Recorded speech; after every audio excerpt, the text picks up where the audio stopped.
Tonight on Reporting Scotland, a fatal accident inquiry is announced into the Clutha helicopter crash, but there's criticism that it won't take place until 5 years after the tragedy. These people are feeling this every day of their life, and they're wondering what happened every day of their life. Now that's 4 years gone on 5 years, and they have to think about that without knowing what happened, how did this happen, how did my son die. Also in the programme, a senior police officer has been suspended after criminal and misconduct allegations. A father speaks for the first time of his family's fears as his son remains in police custody in India. Justice delayed but not denied, says a judge, as he jails this man for a 40-year-old murder. Can Scotland finish their autumn test series on a high with a win against Australia? And we're behind the scenes at Motherwell as the club prepares for its big cup final clash with Celtic.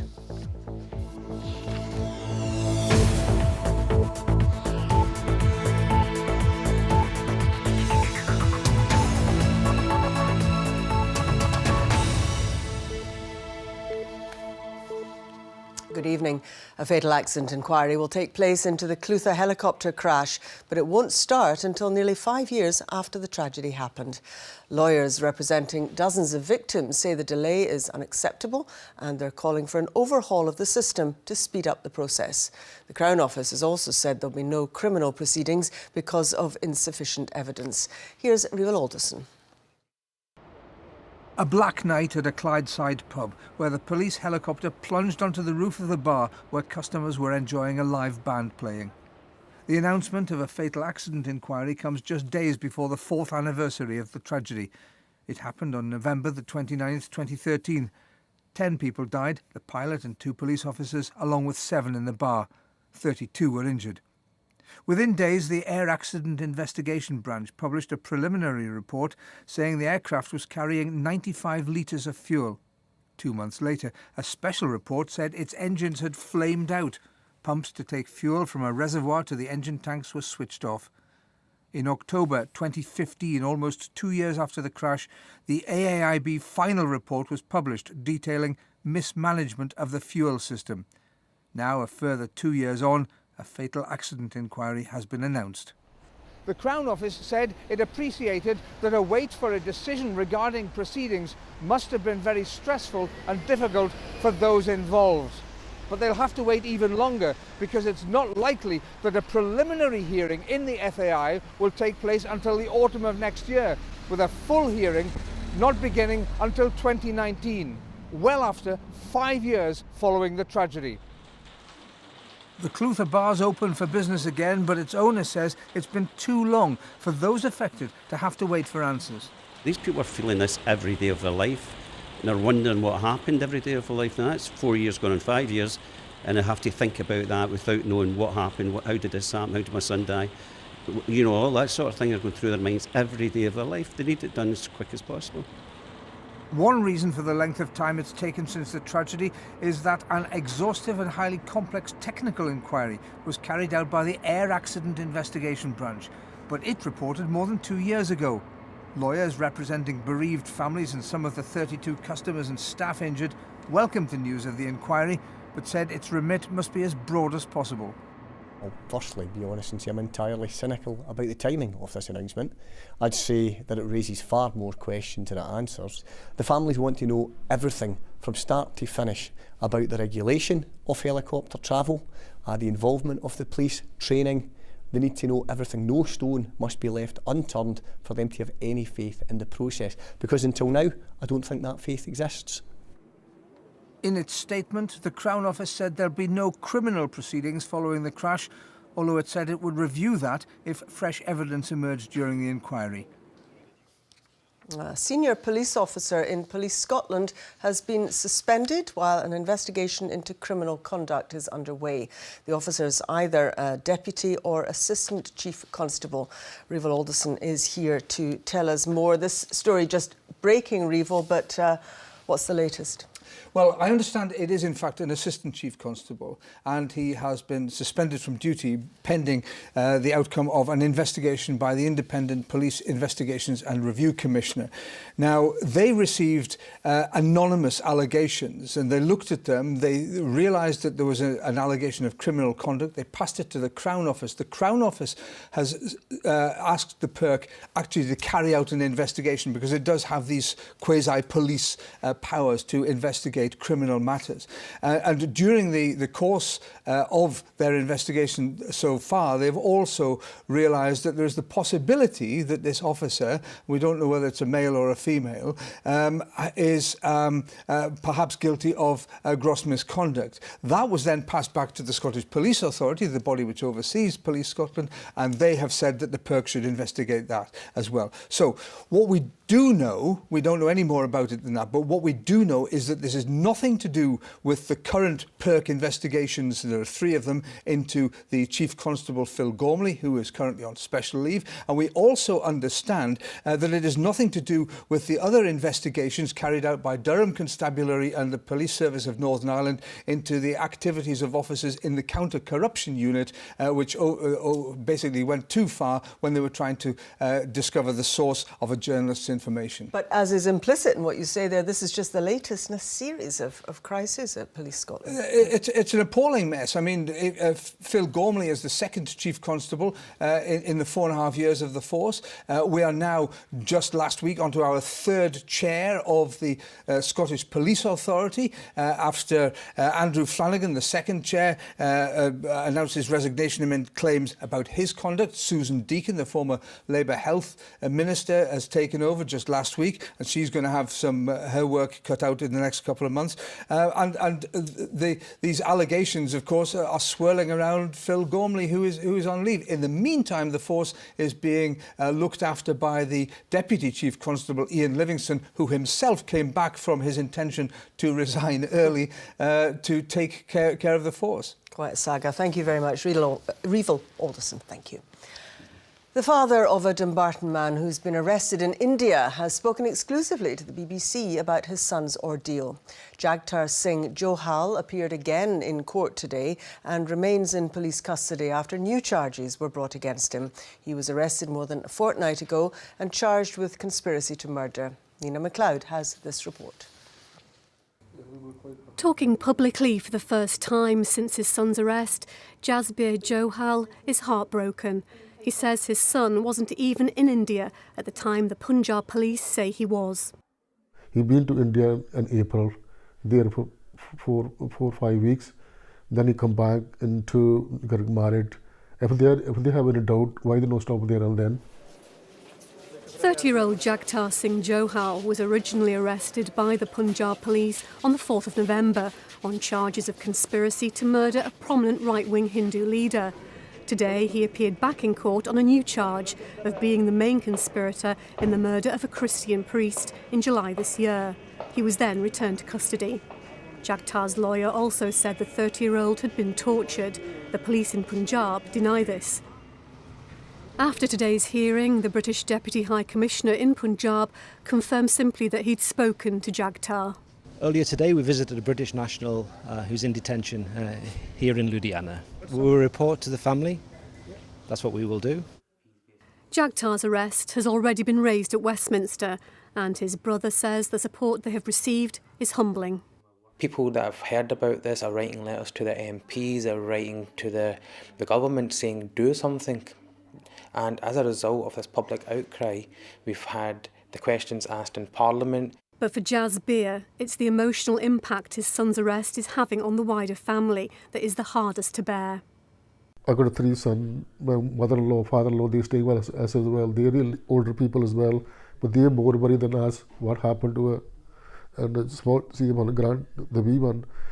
But we never tell them what's happened to her. Every time we see on the news, and they ask him, where's my uncle, where's my uncle? And the family now have an anxious wait over the weekend before Jagtar Johal's next court appearance. Nina MacLeod, reporting Scotland, Glasgow. Police Scotland say that 298 crimes have been recorded so far in their investigation into football-related sexual abuse. The investigation, which was launched a year ago, has received 167 reports of historical abuse. Officers have identified 153 victims of abuse and 13 people have been arrested and charged. The NSPCC have their own dedicated helpline for victims of abuse in sport, which was set up following the scandal last year. And in that time, we've received over 2,500 calls of people making allegations of abuse in sport. That's deeply concerning. A man who murdered his employer and then fled the country nearly 40 years ago has today been sentenced to a minimum of 16 years in prison. Now in his 60s, Risat Khan was found guilty of killing Qazi Ahmad in Aberdeen in October 1978. The judge said justice had been delayed but not denied. Katrina Renton reports. Qazi Ahmad's family came to court to see justice more than 39 years after his murder. His son was born 11 days after his death. So you've waited your whole life for this year. It's a big experience, so I'm happy with the results. It could have been more better, but I'm happy with the results. At least we know the justice system is there. And it took after a long time to find him, but we're happy at the end of the day my dad can rest in peace. It's actually really nice to hear such amazing stuff about him, that he was such a kind and generous person. You know, he lifted the mood as soon as he went into work. You know, actually meeting his business partners was actually quite an honour to know that he was my grandfather. And it's very sad that his life had to be taken away like that over something like money. Risat Khan, who is now 63, killed Mr Ahmed in October 1978. Khan worked in the kitchen at what used to be the Raj Dalal restaurant in Aberdeen. Qazi Ahmad was one of the owners. There was concern when he had not come to work for a couple of days. I went to a flat, knocked his door, no answer. I opened the door with another boy and I found his body there. Qazi Ahmad and Risat Khan used to go out gambling together. Khan had been staying at Mr Ahmad's flat in the city's Rosemount Viaduct area. Mr Ahmad was stabbed 7 times and left tied up. An arrest warrant was issued for Risat Khan just days later. He fled Aberdeen, gambling away money he had stolen from Mr Ahmad, and later went to Pakistan before coming back to the UK in the mid-1980s. Khan was eventually detained at Birmingham Airport while attempting to board a flight to Pakistan in May last year. Evidence gathered at the time, like his fingerprint on this betting slip and a picture of Khan wearing a shirt that was found after the murder, helped identify him. Today, the judge said the investigation from 1978 had stood the test of time.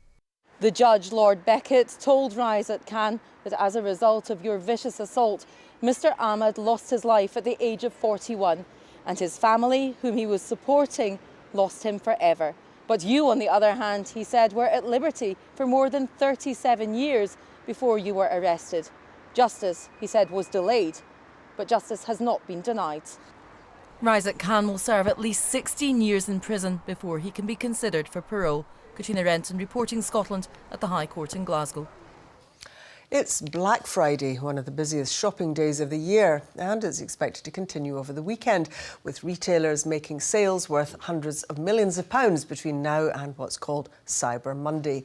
But some retailers are ignoring the hype completely. They've set their sights on Christmas instead. Our business correspondent David Henderson is at Silverburn Shopping Centre near Glasgow for us. David. Yes, Sally, Black Friday is the first really big sale in the run-up to Christmas. The idea, of course, has been imported from the United States, but it's really taken root here and it's growing all the time. Just by way of example, 2 years ago, the average Scot spent something like £57 over the Black Friday weekend. This year, one survey predicts the average Scot will spend around £181 in that same time scale. So very busy time for shoppers, a great opportunity for retailers too. Now you may recall when this idea first took root here, people became a bit overexcited. You saw the odd scrum in shops. It's not happening this year, not this time around, and that may be because something like 3/4 of the sales are now taking place online. But the people here in this shopping centre say they're still doing a roaring trade. Black Friday is a special day. You know, that is the day you can actually wait for, and some customers are telling me that they're actually buying all their Christmas shopping today, and I would say that's pretty sensible. Right, David, what about the retailers? Are they keen to take part? Well, some are, Sally, some are not. The boss of the fashion chain Fatface has said it would be bonkers to cut prices now, and as far as they're concerned, it's business as usual. But they're very much in the minority. Most retailers are keen to capitalise on the attention from shoppers. Argos, for example, say today is the busiest day of their year, and most other retailers are very keen to attract the shoppers on a day when they know people are in the mood to spend some money. Sally. David Henderson, thank you very much indeed. You're watching BBC Reporting Scotland. It's 6:45. A reminder of tonight's top story. A senior police officer has been suspended after criminal and misconduct allegations. And still to come, we're behind the scenes at Motherwell as the club prepares for its big cup final clash with Celtic.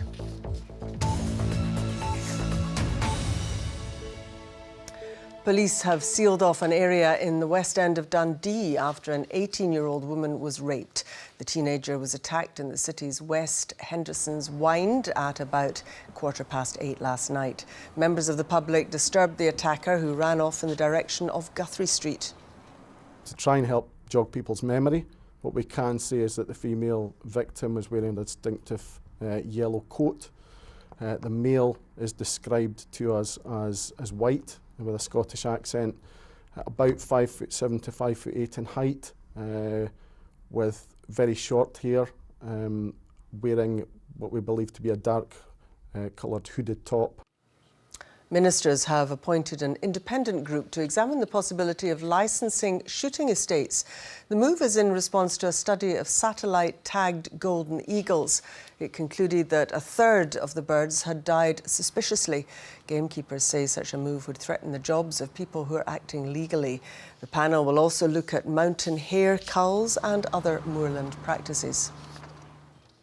A gun was fired at the window of a flat near Braehead shopping centre in what police have described as a targeted attack. The incident in Renfrew's Kenley Road happened just before midnight. Police said no one was injured, but they believed the flat had been the intended target. Uniform and plainclothes patrols have been stepped up in the area.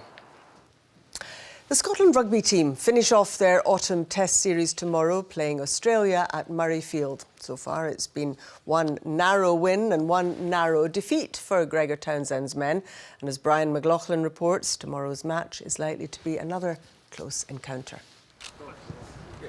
Looking snappy at Murrayfield, the Wallabies are in town with a very different team than the one Scotland defeated on their recent summer tour. Well, there's firstly some new faces in there. We've developed and grown nicely since that point in time. By no means a finished product, by no means where we want to be. We're still growing and learning every day, and we've got a great coaching staff and a group of guys who want to improve.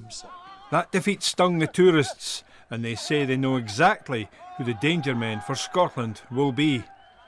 Obviously Hogg at the back, if there's any, and Finn Russell who defend in the backfield there, if you provide them with any turnover ball and any unstructured opportunities, they're exceptional in terms of, one, finding space with their feet, but also identifying poor defenders, defensive laps, senior defensive line, and being able to capitalise on that. Here it comes, drop goal, Chris Patterson. Scotland's last win over Australia at Murrayfield was 8 years ago, and one of the heroes for the home side recalls the drama of the day. It was 9-8 classic, an autumn test against Australia. We came out on top, and it was defence that won that day. We defended really well. It was backs to the wall at times. I don't think we'll see that tomorrow. I think it'll be all about, well, not all about attack, but certainly more about attack. The way Australia play, they keep the ball in hand, and the way Scotland are performing, the tries they're scoring. I think we'll see a few more tries than we did that day. But the man who will lead Scotland tomorrow says he knows all about what the Wallabies will have to offer. It's a big challenge. They've got some quality players. They've obviously got some good ball carriers in the forwards and some pretty handy, skillful backs. So, like any game, we've got to try and slow their momentum down a bit, and try and stifle some of their creativity.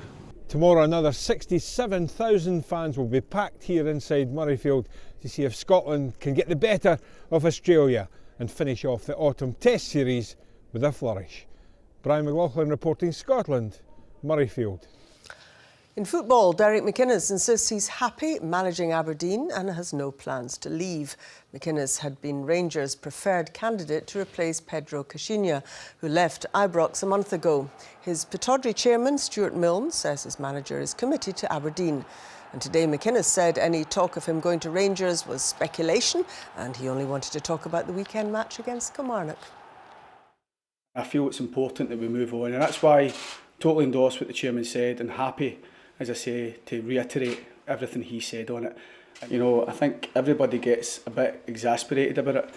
I think it's wrong for us to be continually speaking about another club's situation, you know, and if people want to ask me about it, I think they should actually get themselves down to that club and ask the questions there. Stop asking people at Aberdeen, the manager, the players, about speculation. And for me, I'm here to talk about Kilmarnock, and I would expect at least now a question on Kilmarnock. The first trophy of the football season will be won on Sunday. Celtic, the present holders, play Motherwell in the League Cup final at Hampden, and the Parkhead side are hot favourites. They haven't lost any of their previous 64 matches against Scottish opponents. But as David Curry reports, for Motherwell supporters, the final is about more than just football. Well, today is definitely Black Friday. By the looks of things, we might get a white Christmas. But could this weekend's League Cup final be remembered as a claret and amber Sunday? Hold on a wee second, just in case it's not been processed, all right? You can take your card, sorry. The 11,000 plus Motherwell supporters who've bought tickets for the final are hoping so. So are the staff selling them. It's really good for the community as well, getting the community together, getting them behind the team. And then at Hampden on Sunday, the claret and amber ribbons are going to be flying, and hopefully they'll be on the cup as well to bring it back to Fir Park. Just over a year ago, Motherwell became the only Premiership club to be fully owned by supporters through the Wells Society, making Sunday's final extra special to its members. For everybody who puts in the work, who has supported it, who the fans who dig deep extra on top of their season tickets, on top of everything else to support the club with, support the Welsh Society, and for that to lead to, you know, the club doing so well and going on, and if we can win the cup, that would be absolutely superb for us. Sunday's a really, really significant milestone. I think the revenue that Motherwell have gained, they can lock away. It makes the club more secure, and it underlines the fan ownership situation. For the club's long-serving kitman, there will be a poignancy to the occasion too. Another chance to remember Phil O'Donnell, the former Motherwell and Celtic player who died during a match in 2007. I'll look at all the jerseys for the squad, put them on that rail, and once that towel goes over, I know that's them done. I don't need to look at the jerseys again. We've had this towel for 10 years. It's, you know, we got the embroidery on it with Phil's signature and his number, and this goes to every single game with us. And it would be a even more special occasion if you could win the match against Celtic, another club he played for. Oh yeah, of course it would be. It was really nice that the two clubs that he did play for are in the final, but only want one team to win it. David Curry, reporting Scotland, Motherwell. Well, we saw the snow there. Interesting old day for weather. Cosser, what about the weekend? Oh, Sally, we've had rain, sleet, snow showers, and we'll continue to see some further showers, not only tonight, but for the start of the weekend as well. Good evening to you all. It's all courtesy of these northwesterly winds, drawing in those showers across the north and west mainly, and again, rain, sleet, with some snow accumulating up over higher levels. This scene sent in from one of our weather watchers in Aviemore with some snow here. And as we head through the rest of tonight, these showers will continue, especially across the north and across the west, perhaps with some accumulation elevation, maybe 2 to 5 centimetres above 150 to 200 metres. And the risk of icy stretches on untreated roads and surfaces. A Met Office yellow be aware weather warning is in force until 10 o'clock tomorrow morning, especially where we've had those showers for more central, northern and western areas. And it's windy too, especially for the far north, with gale to severe gale force gusts for Orkney by morning. There will be long clear spells as well, especially further towards the east, a widespread frost as temperatures widely dip below freezing, maybe as low as -6 to -8 Celsius for some of the glens in Perthshire and Angus. So a cold start to the day tomorrow, and there will be further showers, wintry showers, especially for the north and along the west coast, but some decent sunny spells as well for more central and eastern areas. So if you're heading out around 3 o'clock, there will be some showers, again wintry in nature, but further towards the east for the borders, across towards parts of Aberdeenshire, sunny spells here. And those showers perhaps merging together further towards the north, with some snow falling up over the hills and mountains. And for the Northern Isles, 1 or 2 of these showers may again be heavy at times with the risk of hail and thunder, and it remains windy as well. So if you're heading to the hills and mountains tomorrow, you can expect some heavy snow across parts of the Cairngorms as some of those showers merge together. And it will be windy, especially for the northwest highlands. Here we could have gusts of up to 70 miles per hour with those winds coming in from the northwest. So these are the northern ranges. For the southern ranges, there will be some snow showers, but these lighter in nature, and maybe some sunny spells, but cold across the border hills. So we'll continue with those showers as we look ahead to Saturday night and the start of Sunday too. Some sunny spells though for a time on Sunday, but later on in the day we're expecting a weather system to arrive with it, some cloud and some heavy rain for a time. But for much of Sunday, there will be some showers to start, a cold start to the day, and those showers will tend to die away as a ridge of high pressure builds. We'll see some sunny spells, but it will be cold, temperatures climbing up to 6 to 8 Celsius at best. But later in the night, we'll see that rain. That's your forecast for now. Thanks very much, Kosa. Now, a reminder of tonight's main news. At least 235 people have been killed and more than 100 injured in Egypt after gunmen detonated a bomb and then stormed a packed mosque at the end of Friday prayers. It happened in a remote town in the North Sinai region. Egypt's president has vowed to respond with brutal force. Here, a senior officer in Police Scotland has been suspended while an investigation into criminal conduct is underway. Assistant Chief Constable Bernard Higgins was suspended by the Scottish Police Authority. The investigation is being carried out by the Independent Police Investigation and Review Commissioner, who received anonymous allegations. It's also investigating whether the officer is guilty of gross misconduct. It's the latest in a series of crises at Police Scotland. And that is Reporting Scotland. I'll be back with the headlines at 8 and the late bulletin just after the 10 o'clock news. Until then, from everyone in the team right across the country, have a very good evening. Bye-bye.